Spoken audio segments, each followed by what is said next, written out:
안녕하십니까. 부동산 읽어주는 남자 부통령입니다. 오늘은 요즘에 또 이 빌라, 서울의 빌라죠. 이 빌라에 대해서 또 안 좋은 얘기를 하신 분들이 덜어 있어서, 아니죠. 좀 이렇게 하락론이 좀 강해지면서 좀 많은 사람들이 또 이런 얘기를 하시는 분들도 있어서 이야기를 해볼까 합니다. 서울의 빌라 시장. 뭐 이건 뭐 대단한 뭐 자료를 준비한 것도 아니고 저의 생각이에요.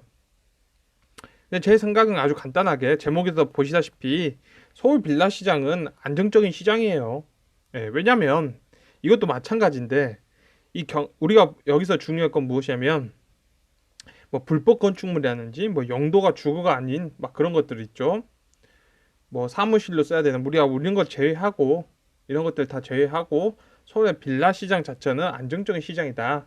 그러면 그 이유가 무엇이냐면 기본적으로 경제 자체가 상승을 한다면 경제 정체가 상승을 한다면 세상은 바뀔 수밖에 없어요. 그러니까 비용이 늘어날 수밖에 없는 거죠. 아니면 소득이 증가되는 거고. 자, 그래서 우리가 그 코스피 시장이라 볼까요? 왜 주식 시장도 2,000포인트에 있던 것들이 그런 거죠. 3만 달러를 올라가면서 3,000포인트를 경험한 거잖아요. 아주 간단한 거죠. 그러니까 그냥 이 세상이라는 것 자체가 경제가 성장해 나가면 가계소득도 증가해 나가고 그에 따라서 자산 시장도 올라가더라 라는 아주 간단한 이야기잖아요. 아주 간단한 얘기예요. 그런데 이제 어떤 분들은 계속 이런 말을 하신 분들이 있어. 자, 옛날에는 빌라를 2억에 지었는데 지금은 빌라를 3억에 짓고 있습니다. 이거는 건축주하고 분양 대행사하고 다 사기를 치는 거예요. 2억짜리를 좀 3억에 짓고 있어요. 절대 여러분 여기에 속아 넘어가시면 안 됩니다. 이건 진짜 잘못된 거예요. 이렇게 하시는 분들이 있는데 그래요. 현실적으로 놓고 보자면 그런 거죠. 아버지가 용돈 2천 원 줬는데 지금 3천 원 주고 있는 세상으로 바뀌었다. 뭐 그런 거 아니겠습니까? 그런데 이런 얘기들이 이제 들어오는 거죠. 이게 뭔가 잘못됐고 이게 뭔가 당연히 이제 빌라에서 워낙 빌라가 전세 사기가 많고 전세 사기, 전세 그러니까 그런 것들이 많이 존재하고 있기 때문에 더더욱 빌라에 대해 안 좋은 선입관들이 많죠. 그럴 수밖에 없는 거죠. 그 가격 상승이 굉장히 가파르게 일어난 것도 아니죠. 특히 구축에서 중요한 건 구축이죠. 구축에서 그러니까 이런 거죠. 신축으로 짓고 있는 분양가의 상승은 뭐 빌라도 마찬가지로 있었죠. 지금까지 아파트도 마찬가지고 그런데 구축들이 막 따라 올라와 주면서 그 재미가 빌라에서는 없었다. 뭐 그거에 대해서 빌라를 안 좋게 보시는 사람들도 많겠지만 어쨌든 경제가 성장했는데 뭐 그렇게까지 안 따라와 줬다면 구축들이 그러면 지금 3만 달러 있는 사람들 입장에서는 빌라 가격은 뭐 그렇게 무리가 안 되게 보이는 거겠죠. 그런 거 아니겠습니까?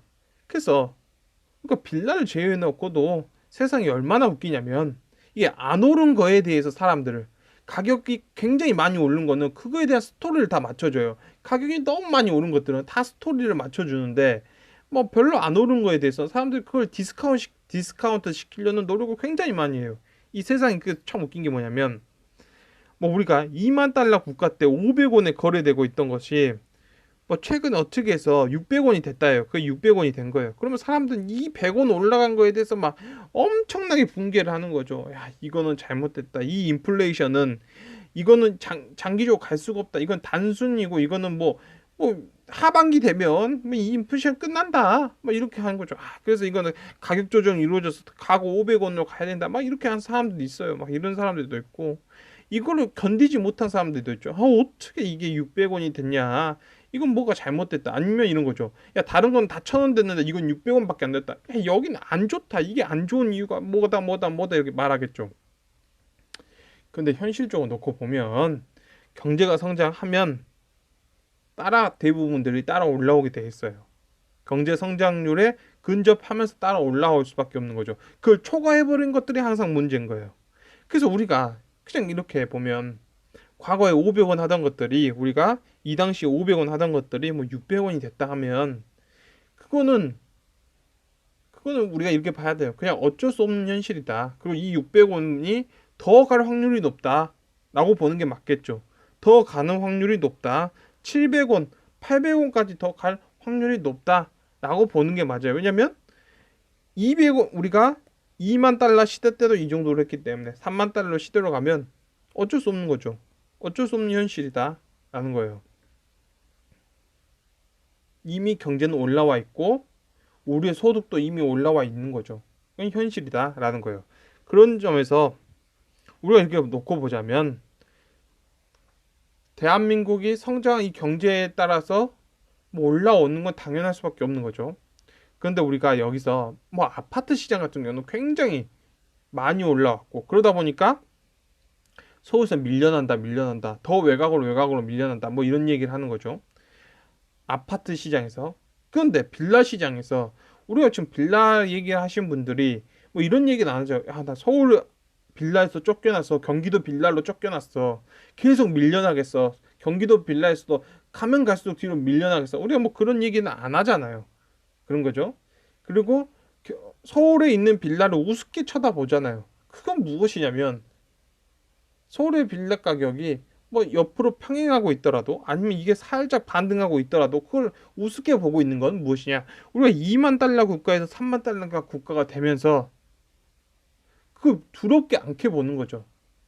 그런 거야. 그런 거다. 우리의 시선이 더 넓어졌다.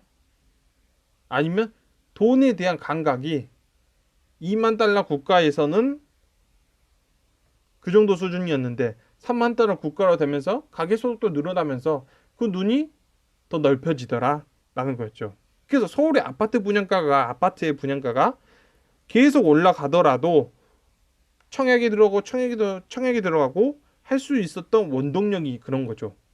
그러니까 서울 아파트의 중위 가격이 상승하더라도 경제가 계속 상승해졌기 때문에 그걸 감당할 수 있는 거잖아요. 그걸 감당할 수 있다. 근데 빌라는 그건 아니기 때문에 우리가 빌라가 너무 비싸서 우리가 경기도 쫓겨납니다. 그 말이 안 나왔다는 건 자체는 빌라 시장은 안정적인 시장이라는 거예요. 그래서 우리가 자산가치, 화폐가치 뭐 이런 거 놓고 보자면 우리가 2014년도부터 시작해서 2019년도까지 굉장히 많이 가격이 폭등해졌고 2020년도에 들어가면서 웬만한 사람들은 이제 털고 나갔죠. 웬만한 사람들 털고 나갔다는 거예요.